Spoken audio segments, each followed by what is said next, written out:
Umano na ng ilang senador ang kawalan pa rin ng naipapakulong na big-time smugglers.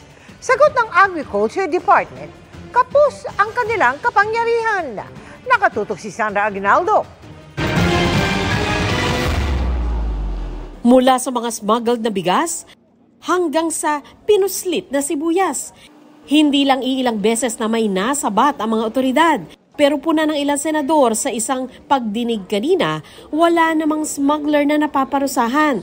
Kung meron man, hindi naman big time. Kasi ngayon, under the Anti-Agri-Economic Sabotage Law, kahit yung broker, kahit yung consignee, kahit yung may-ari ng warehouse, Yes. lahat yan pwedeng masampahan ng non-bailable offense of economic sabotage.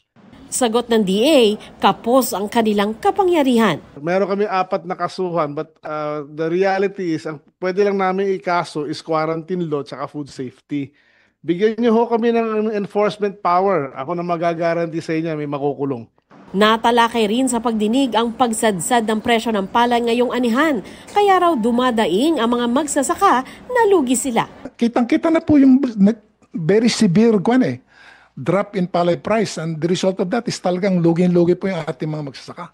Presyo po ng palay, 8 pesos, 10 pesos versus the PSA production cost figure of 14.52 per kilo. Sino pong mabubuhay na magsasaka kung ganyan po ang takbo po ng presyo? Pero ayon sa grupong Federation of Free Farmers, magandang hakbang sana ang importation ban na iniutos ng Pangulo, pero huli na ito. Aminado naman ng DA sa mababang presyo ng palay. Isaan niya sa solusyon ang pagkakaroon ng drying facility para hindi magbenta ng basang palay ang mga magsasaka na mas mababa ang presyo. Maging ang DA, hindi raw makabili ng basang palay mula sa mga magsasaka dahil sa kakulangan ng drying facility. Pero may budget na raw sila para dito at kasalukuyan ng inaaksyonan. We were given 5 billion pesos in 2024 budget for fixing the warehouses namin para malagyan namin dryers and silo. Basically, by next year, mako-complete itong construction nito. So then we can, in selected areas, pwede nang bumili ang NFA ng wet.